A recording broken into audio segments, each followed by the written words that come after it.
Sejam bem-vindos à nossa videoaula número 2 sobre cinemática de rotação. Esse aqui é meu plano de aula. Após essa videoaula, eu espero que vocês sejam capazes de definir posição angular, relacionar deslocamento angular com deslocamento linear, definir velocidade angular e explicar para que serve esse conceito de velocidade angular. Os meus objetivos com essa aula são que no final você seja capaz de definir o que é uma posição angular, relacionar o deslocamento angular com o deslocamento linear, definir uma velocidade angular, explicar para que ela serve, relacionar ela com uma velocidade linear e determinar a posição de um sistema que esteja girando, se for conhecido em um determinado instante de tempo, ok?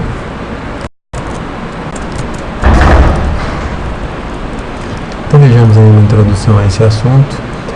Por que a gente estuda essa cinemática da rotação? Então a resposta mais evidente é essa daqui, ó. A gente vai basicamente tentar descrever um sistema que esteja girando, ou seja, a gente vai tentar determinar qual que é a sua posição em um dado instante.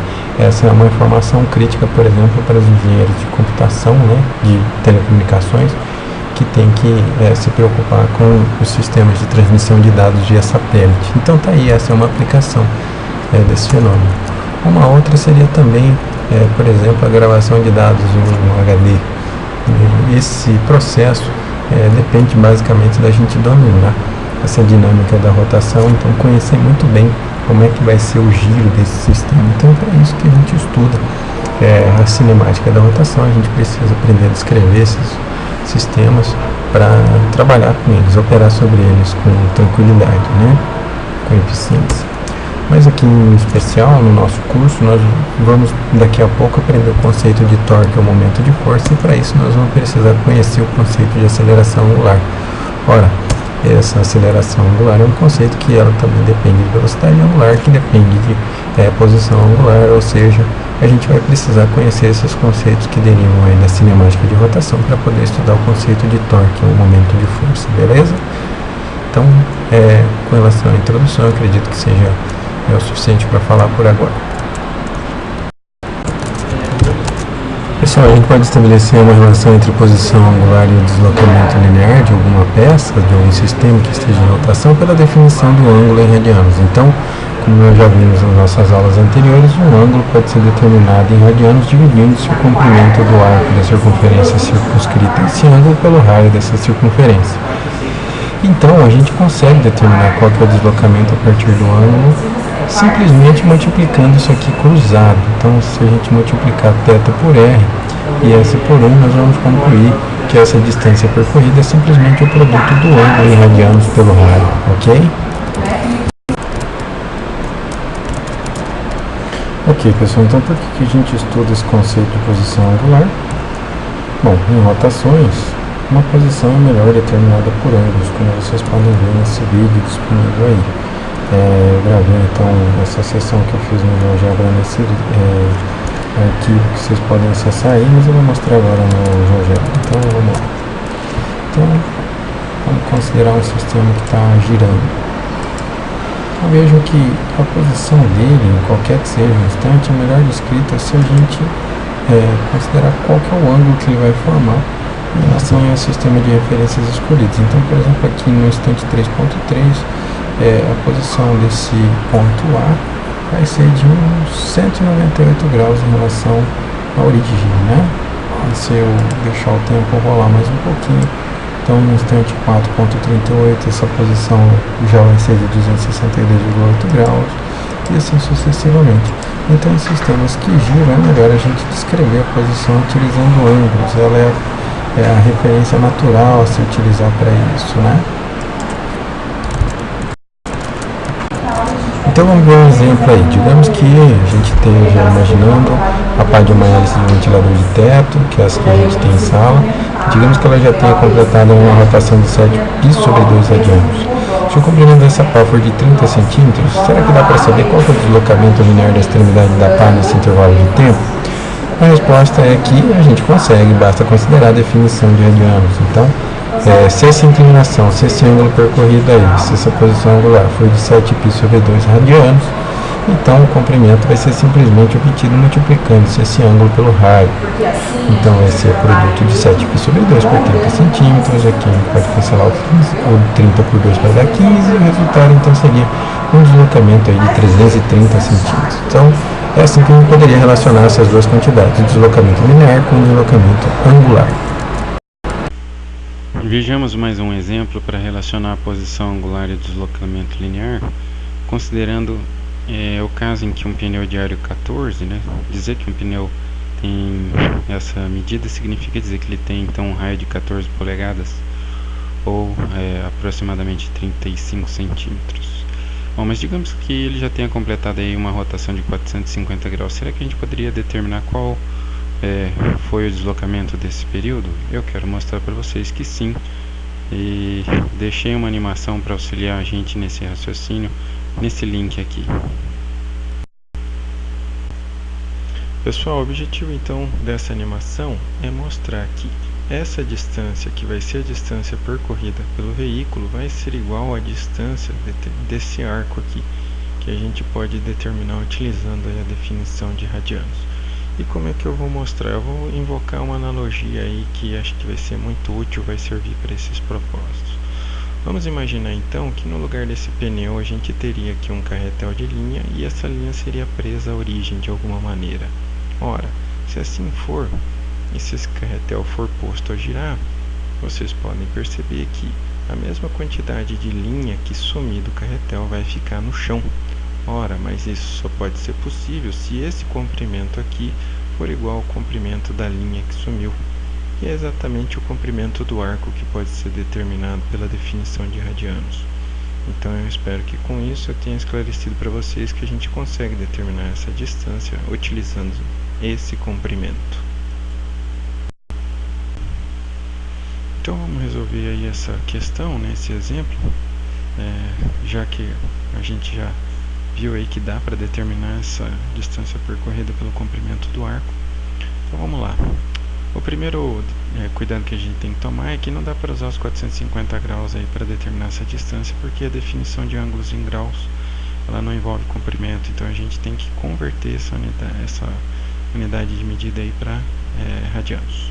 Então, vamos fazer isso. Eu vou utilizar o método da conversão em cadeia. Vou multiplicar os 450 por uma fração unitária conveniente. Então, essa fração aqui tem que dar 1, e aí eu vou usar aqui 180 graus tem π radianos. Para cancelar os graus, vou colocar os 180 graus no denominador, e para essa fração dar 1, em cima tem que colocar a quantidade equivalente em radianos, ou seja, π radianos. Bom, mas se for assim, então dá para cancelar o grau e o zero, dá para cancelar aqui mais um 9 para obter que esse ângulo é de, na verdade, 5 meios de π radianos. Agora, com essa medida, a gente consegue determinar a distância, utilizando-se aí que o comprimento do arco é simplesmente o produto do valor do ângulo pelo raio do círculo, né, que é no caso aí de 35 centímetros, já que o aro é um aro 14. E bom, aí realizando-se a conta, né, fazendo uma aproximação para π, eu acho que eu usei aí 3,14, se encontra que essa distância é de 270 centímetros ou de 2 metros e 70 centímetros. Beleza, gente? Então era o que eu queria mostrar aí com esse exemplo. Ok, pessoal, então vamos ver agora a definição de velocidade angular, mas antes eu queria apresentar uma motivação do porquê que a gente estuda essa quantidade. Então vamos pensar primeiro nessa animação que eu criei aqui no GeoGebra, está disponível nesse link, que vai nos dar uma boa ideia de por que ela para que serve essa quantidade de velocidade angular, né? Então fiz um vídeo, ficou disponível também nesse link aqui. Vamos ver então essa animação. Então nessa animação eu estou mostrando dois sistemas que estão orbitando aí em torno da origem, e aí a pergunta seria qual dos dois está girando mais rapidamente, né? Então eu queria que vocês percebessem que apenas contando com a nossa observação, essa resposta pode ser um tanto quanto complicada, pode ser difícil decidir qual dos dois está girando mais rapidamente, contando somente com esse recurso visual aí. Então só com a observação fica difícil de responder, mas se a gente utilizar a definição de velocidade angular, eu vou mostrar isso com um exemplo, a gente consegue ver qual dos dois gira mais rápido de maneira instantânea, com muita rapidez. Uma outra questão que pode ser resolvida com o conceito de velocidade angular é a seguinte, se a gente considerar aí que decorreu um certo intervalo de tempo, seria possível prever em que posição o sistema que está girando irá estar localizado? A resposta é sim, e nós vamos ver isso também, um exemplo aí. Então eu queria aqui agora, para apresentar a definição, vocês observassem essa animação do GeoGebra que está disponível nesse link.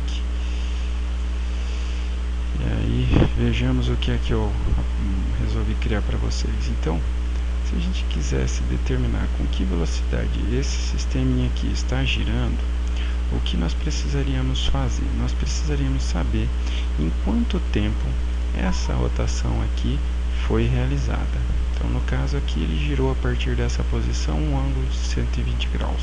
Se nós quisermos determinar a rapidez com qual esse giro foi executado, nós precisamos então conhecer qual foi o ângulo e qual foi o tempo em que isso aconteceu. Então, uma velocidade angular, ela determina aproximadamente, a grosso modo, uma medida da rapidez do giro do sistema. E se a gente quiser determinar, basta dividir o ângulo que foi girado por um tempo. Então, aqui no caso, se a gente considerasse aí que esses 120 graus foram executados em 120 segundos, dá para concluir que esse sistema está girando com uma velocidade angular de 1 grau por segundo. Então, essa é aí a rapidez do giro com que esse sistema está orbitando aí em relação à origem, Então, essa daí é uma das aplicações da velocidade angular. Para que ela serve? A gente consegue determinar a velocidade do giro de um sistema. Então, vamos ver um exemplo aí para esclarecer melhor. Vamos determinar a velocidade angular do ponteiro dos segundos de um relógio. Então, como a gente já viu aí, nós precisamos dividir um ângulo dessa rotação pelo tempo na qual essa rotação é executada. Ora, nada mais natural de escolher nesse caso o ângulo de uma volta, porque a gente sabe que ele é executado pelos ponteiros dos segundos em 60 segundos. E aí a velocidade angular então desse ponteiro vai ser essa razão entre 360 graus, que é uma volta, e o intervalo de tempo correspondente de 60 segundos.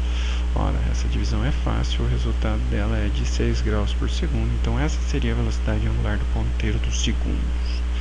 Digamos agora que a gente queira calcular a velocidade angular do ponteiro dos minutos. Vamos de novo escolher o ângulo de uma volta, porque a gente sabe que ele é executado em 60 minutos.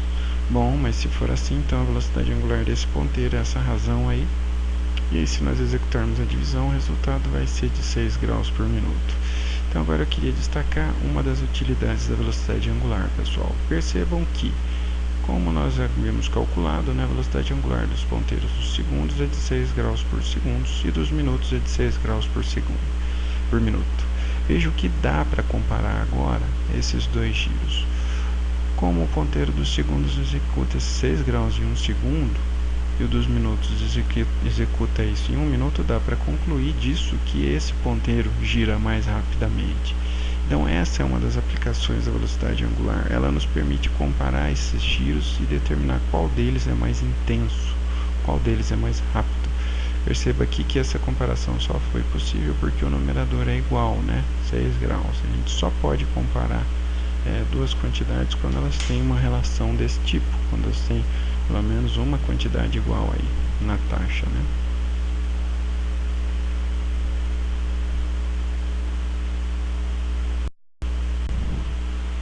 A moral da história é que se a gente então determinar a velocidade angular de cada um dos giros, é possível então comparar as duas, velocidades angulares. Então, usando a velocidade angular, a gente consegue comparar a intensidade do giro. Uma outra aplicação que eu achei bastante interessante é que a gente consegue fazer a previsão de sistemas que estão girando, desde que esse giro seja sempre na mesma taxa, Então aí, por exemplo, vocês estão vendo a imagem do satélite que está orbitando a estratosfera da Terra e ele completa uma volta a cada 30 dias.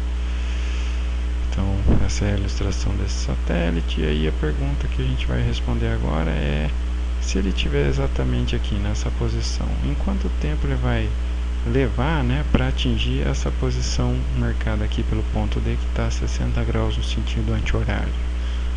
Ora, tudo que nós precisamos fazer é que, se a posição inicial desse satélite for nula, né, e considerando que essa velocidade angular seria de 12 graus por dia, então essa velocidade angular seria sempre a mesma, então ela seria também a razão entre os 60 graus que a gente quer determinar e o intervalo de tempo correspondente aí. Ora, mas se for assim, a gente pode multiplicar cruzado aqui nessa proporção os extremos pelos meios para obter essa igualdade, e aí por fim a gente pode isolar o intervalo de tempo considerado, né, buscado, através dessa divisão. O resultado disso é que essa posição vai ser atingida aí em 5 dias. Então, com isso eu queria mostrar que a velocidade angular também nos provê essa capacidade de previsão de um sistema, né? Podemos utilizá-la também para isso.